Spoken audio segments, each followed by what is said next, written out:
आज की वीडियो में हम कुंडली में उपस्थित कुछ विशेष योग के बारे में बात करने वाले हैं।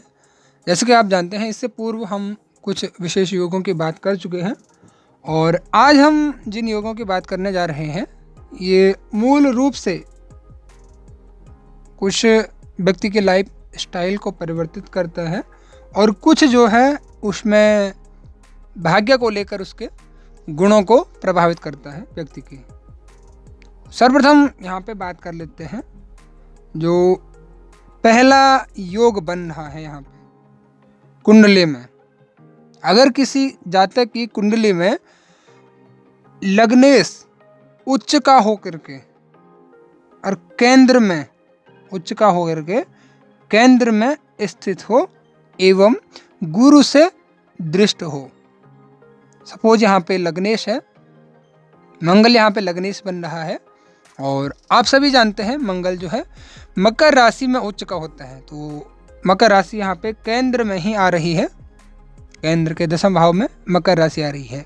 तो सपोज हम उदाहरण के लिए देखते हैं इस कुंडली में कि अगर कुंडली में सपोज किसी की दूसरी कुंडली है वो उसके अनुसार है, लेकिन इस कुंडली में जो लग्नेश बन रहा है तो मंगल इस कुंडली में लग्नेश बन रहा है। मंगल सपोज कर्म भाव में उच्च का होकर के बैठ जाता है तो यहाँ पे व्यक्ति को मूल रूप से दूसरा यहाँ पे गुरु की दृष्टि भी होनी चाहिए। तो गुरु की आप सभी जानते हैं 5, 7 और 9। तो गुरु को सपोज हम मान लेते हैं 1, 2, 3, 4। तो यहाँ पे देख लेते हैं या फिर 7, 5, 7 और 9 यहीं पे देख लेते हैं। ठीक है, गुरु की सप्तम दृष्टि जो है, अब गुरु भी यहाँ पे उच्च का हो रहा है, मंगल भी यहाँ पे उच्च का हो रहा है, दोनों ही उच्च के हैं यहाँ पे वैसे तो अगर देखा जाएगा एक साधारण से भाषा में। तो गुरु की दृष्टि से दृष्टि है मंगल यहाँ पे और उच्च का भी है। तो ऐसे जातक में मूल रूप से जो प्रभाव देखने को मिलता है, ऐसे जातक जो है राजपूज्य व्यक्ति होता है राज्य में या फिर परिवार में, जहाँ पर भी उसका एक प्रकार से माहौल है, मित्र मंडली भी यहाँ पे आते हैं और जहाँ पे कार्य क्षेत्र है तो वहाँ पे उसका काफ़ी सम्मान होता है। इसके अतिरिक्त ऐसा जातक जो है एक उच्च कोटि का विद्वान वाक कुशल बनता है। ऐसा जातक वाक कुशल एवं इसके अतिरिक्त यानी जब मैं आपको मंगल के 12 भाव में प्रभाव बता रहा था तो उस टाइम में बताया था और इस टाइम पे भी बता रहा हूँ कि ऐसा जातक जो है एक चिरंजीवी के रूप में, ऐसे जातक का जो भाग्य होता है एक चिरंजीवी के रूप में होता है। मूल रूप से यहाँ पे जो इस योग का नाम कहा जाता है चामर योग। चामर योग, इस योग को चामर योग कहा जाता है। मैं एक बार पुनः रिपीट कर देता हूँ कि अगर किसी जातक की कुंडली में लग्नेश उच्च का होकर के उपस्थित हो एवं गुरु की दृष्टि से दृष्ट हो तो ऐसा जातक मूल रूप से चामर योग यहाँ पे बनता है। तो ऐसा जातक राजपूज्य, विद्वान, वाक कुशल और चिरंजीवी ऐसा जातक होता है। बात करें यहाँ पे दूसरे योग की, तो जो दूसरा योग हम यहाँ पे जिसकी चर्चा करने जा रहे हैं वो योग भी यहाँ पे गुरु से ही संबंधित है। हालांकि आपकी कुंडली के लग्न पे डिपेंड करता है क्योंकि यहाँ पे गुरु से ही विशेष, इस जो लग्न चार्ट हमने यहाँ पे उपस्थित किया है इसमें गुरु से संबंधित है। बाकी जैसे आपकी कुंडली है उस हिसाब से यहाँ पे फलादेश इसका रहेगा।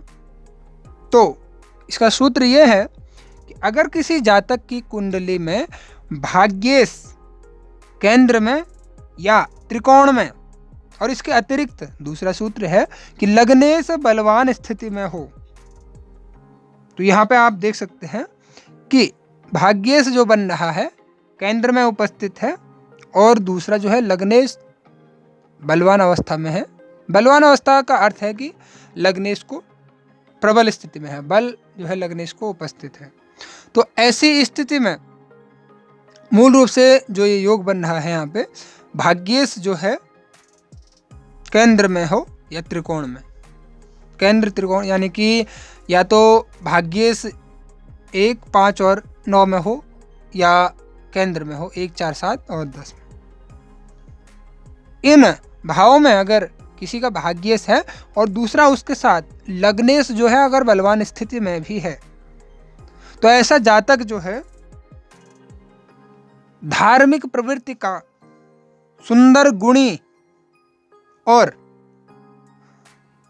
बहुपुत्र वाला ऐसा जातक माना जाता है। धन के मामले में ऐसा जातक काफी बढ़िया जो है रहता है।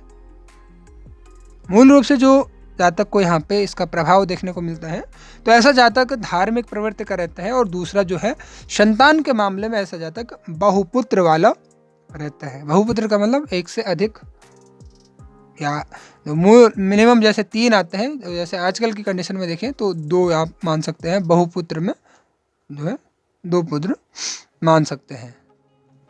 पुत्र संतति ऐसे जातक की ठीक रहती है। तो इस योग को कहा जाता है लक्ष्मी योग। लक्ष्मी योग इस योग को कहा जाता है। मैं एक बार पुनः रिपीट कर देता हूं, भाग्येश केंद्र या त्रिकोण में उपस्थित हो 1, 5, 9 और या 1, 4, 7, 10, केंद्र या त्रिकोण में भाग्येश उपस्थित हो, इसके अतिरिक्त लग्नेश जो है बलवान स्थिति में उपस्थित हो, तो ऐसा जातक जो योग बनता है इसको लक्ष्मी योग कहा जाता है।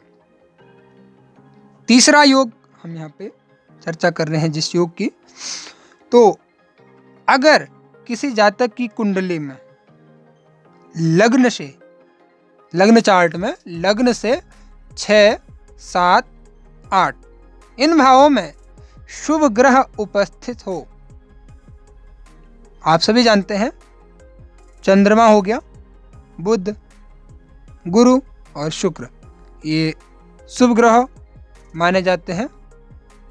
तो अगर 6, 7, 8 भाव में किसी जातक के शुभ ग्रह उपस्थित हैं, सपोज मैं उदाहरण के लिए यहाँ पे सपोज चंद्रमा उपस्थित है, अगर किसी जातक की यहाँ पे चंद्रमा है, यहाँ पे बुध और यहाँ पे कोई अन्य शुभ ग्रह उपस्थित है, तो ऐसे जातक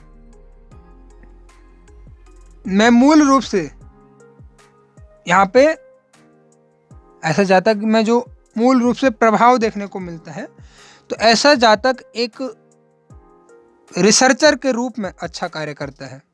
इसमें एक और शर्त है कि ये शुभ ग्रह जो है किसी अशुभ ग्रह से दृष्ट नहीं होने चाहिए, पाप ग्रह से दृष्ट नहीं होने चाहिए। पाप ग्रह में शनि, राहु, केतु जो है पाप ग्रह में आ जाते हैं, तो इनसे दृष्ट नहीं होना चाहिए। ठीक है, तो 6, 7, 8 भाव में शुभ ग्रह होने चाहिए और जो है इन पे किसी अशुभ ग्रह की दृष्टि नहीं होनी चाहिए। तो ऐसे स्थिति में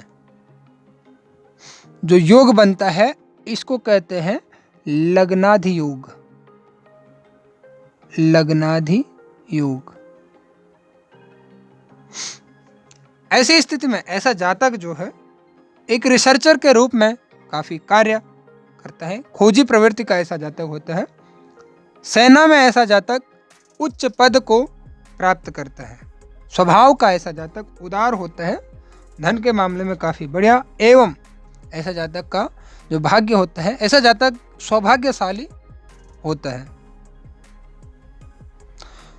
तो ये थी लग्नादि योग के बारे में जानकारी। और एक और योग यहाँ पे हम चर्चा कर रहे हैं कि अगर सपोज हम बात करते हैं किसी जातक की कुंडली में लग्न से लेकर सप्तम भाव में, लग्न से लगातार 7 भाव तक सभी 7 ग्रह उपस्थित हों।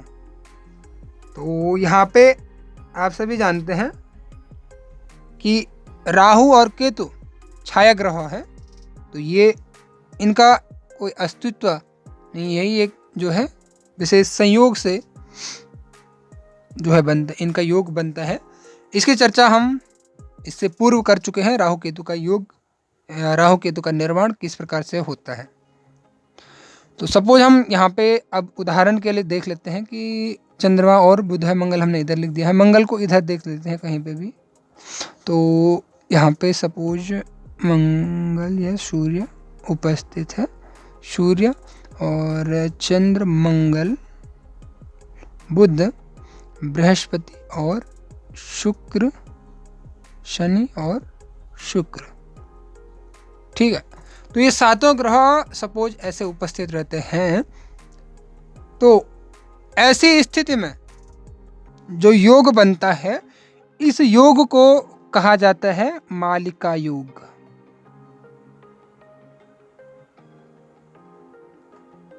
मालिका योग, ठीक है। अब ऐसी कुंडली में ऐसा जरूरी नहीं है कि भाई राहु और केतु के उपस्थित हो, राहु और केतु के मध्य उपस्थित हो, ऐसा जरूरी है। अब आप यहाँ पे देखेंगे तो राहु कहीं पे भी स्थित हो या राहु या केतु कहीं पे भी स्थित हो, इसका कोई फर्क नहीं पड़ता है, उसका कोई प्रभाव भी नहीं पड़ेगा, विपरीत प्रभाव, क्योंकि मूल रूप से यहाँ पे जो ग्रह आ रहे हैं ये मालिका योग के अंतर्गत यहाँ पे आ रहे हैं। आप यहाँ पे देखेंगे लग्न से सारे जो है जितने भी 7 ग्रह हैं, ये सारे लग्न से लगातार जो है सप्तम भाव में है, उपस्थित हैं। तो ऐसी स्थिति में जो योग बनता है, इसको जो है मालिका योग के नाम से जाना जाता है। ऐसा जातक जो है विशेष रूप से धनी होता है, और इसके अतिरिक्त ऐसे जातक को जो लाभ मिलता है, तो कई प्रकार के वाहनों का ऐसा जातक स्वामी होता है। काफ़ी एक समाज में काफ़ी बढ़िया वर्चस्व ऐसा जातक स्थापित करता है। किसी कार्य को करे तो ऐसा जातक जो है मूल रूप से व्यवहार कुशल एवं किसी कार्य में प्रभावशाली होता है। तो ये थे कुछ योग, विशेष योग जिनका प्रभाव व्यक्ति के जीवन में पड़ता है। तो मैं उम्मीद करता हूँ आपको वीडियो समझ में आई होगी पूर्ण रूप से। अगर आपका वीडियो से जुड़ा कोई सवाल या सुझाव है तो आप हमें कमेंट करके बता सकते हैं। मैं मिलता हूँ किसी अन्य वीडियो में, तब तक के लिए धन्यवाद।